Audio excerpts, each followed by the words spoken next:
On the outside, they were the perfect American family.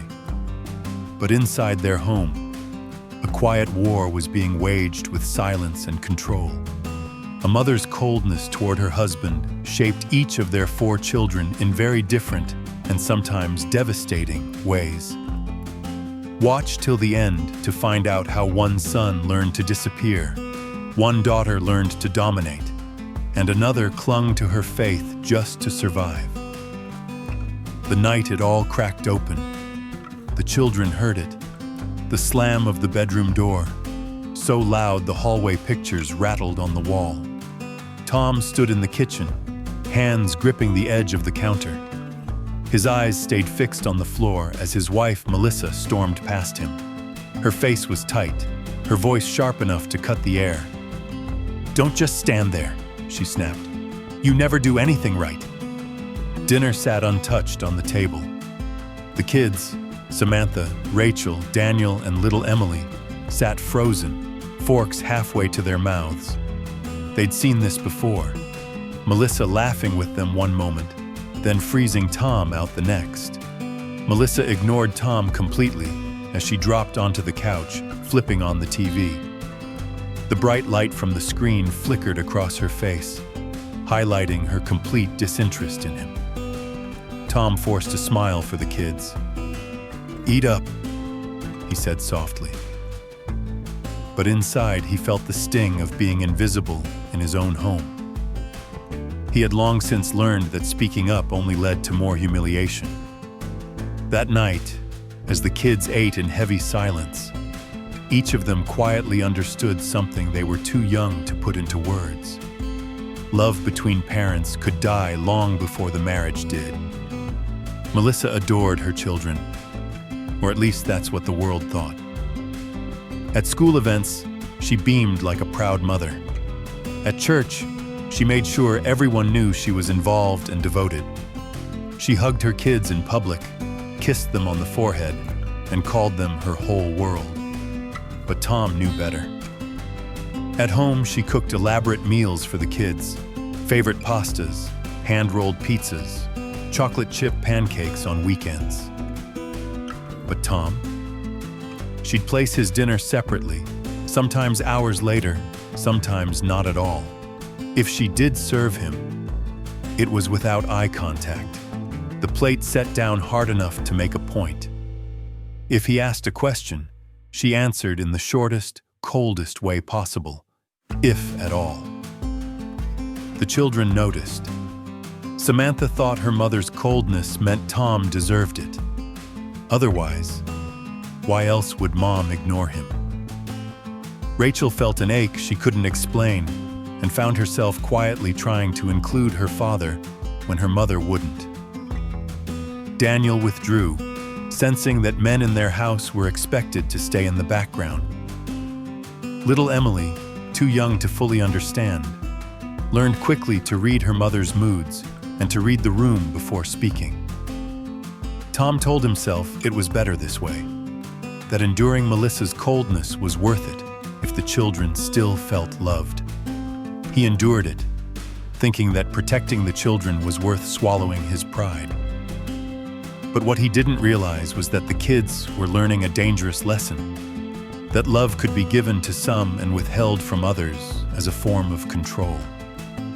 Melissa's selective affection taught the kids that kindness could be conditional, and love could be used as a weapon.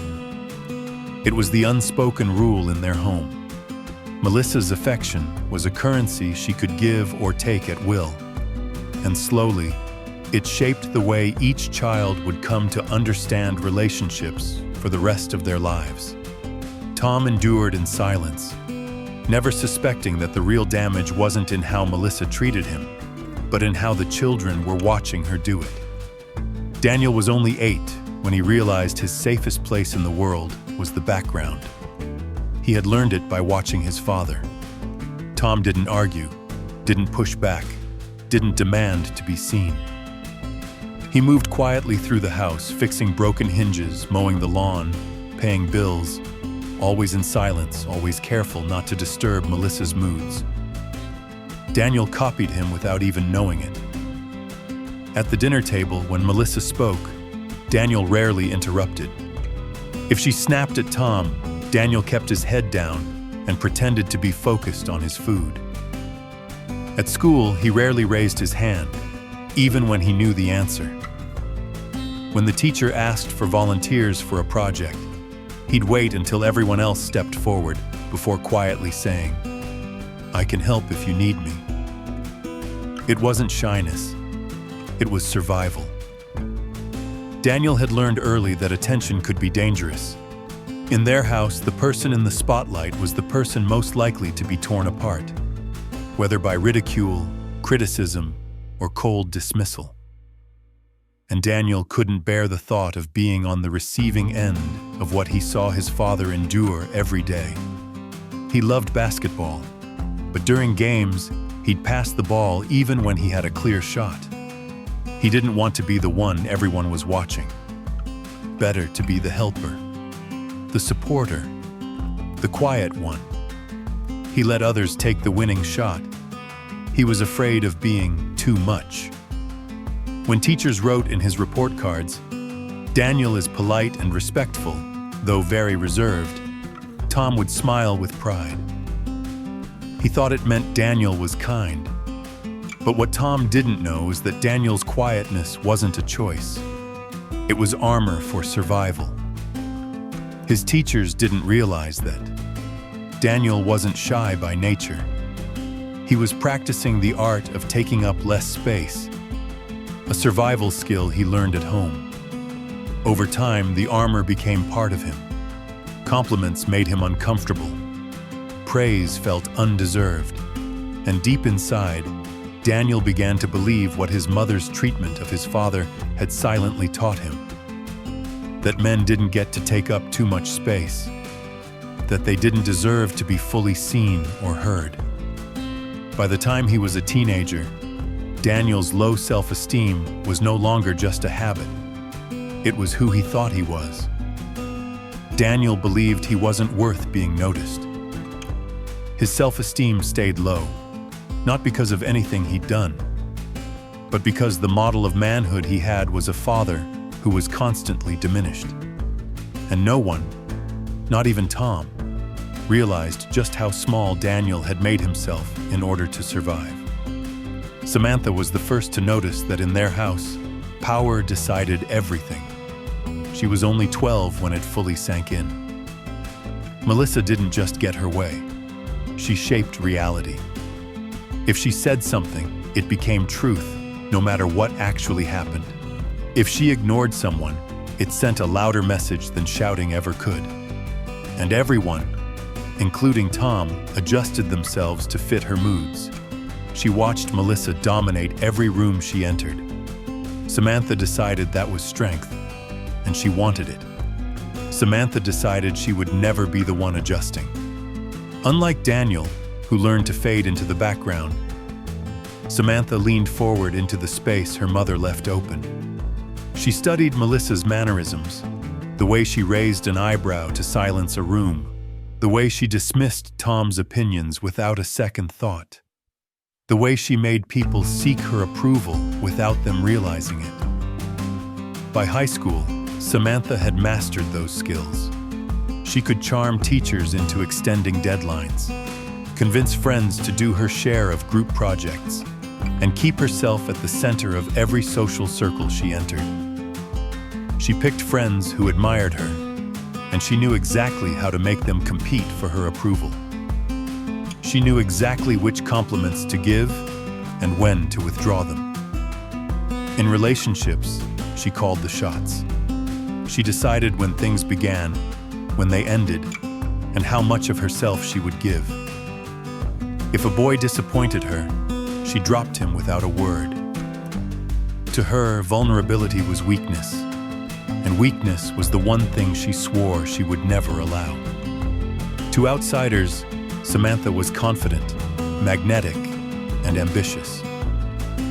But under that shine was something colder, a belief that people were either tools or threats, and she kept both at arm's length. She didn't see herself as cruel. She thought of it as survival. Her mother had taught her, without ever saying it aloud, that to be loved was to be in control. Tom's gentleness looked like failure. His patience looked like surrender.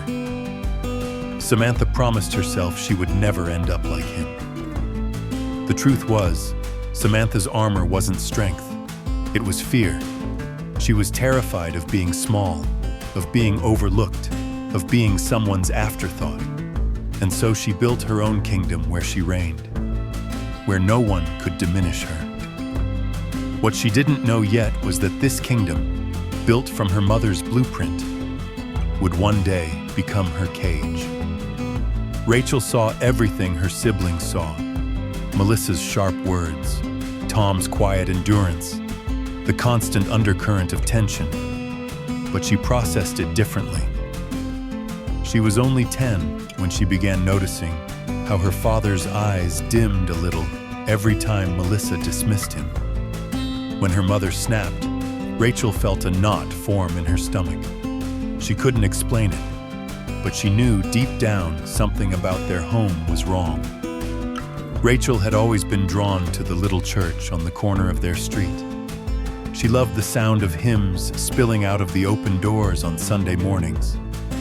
While Samantha saw church as an obligation, and Daniel went along silently, Rachel listened. The verses about kindness, forgiveness, and love that does not dishonor others sank deep into her heart. One Sunday, her youth leader read from 1 Corinthians, "Love is patient, love is kind, it is not self-seeking, it is not easily angered." Rachel couldn't stop thinking about it. That kind of love was the opposite of what she saw between her parents. From then on, she prayed for her father every night. She prayed that God would give him strength and protect his heart from breaking completely. She prayed for her mother too, asking God to soften her spirit, though she wasn't sure if it would ever happen. When Melissa belittled Tom, Rachel would quietly slip away to the garage where her father worked on small repairs. She didn't try to cheer him up with words. She just sat nearby, handing him tools or listening to the hum of his radio. Sometimes, they worked in silence for hours, and in those moments, Rachel felt like her quiet presence was its own kind of love. Her faith became her anchor. It kept her from becoming hardened like Samantha or invisible like Daniel. She learned to see her father not as weak, but as someone carrying a cross too heavy for one man to bear. Rachel didn't escape the pain of growing up in a dysfunctional home, but she refused to let it twist her heart. She held on to the belief that love was still possible, even if she had to fight for it in her own life.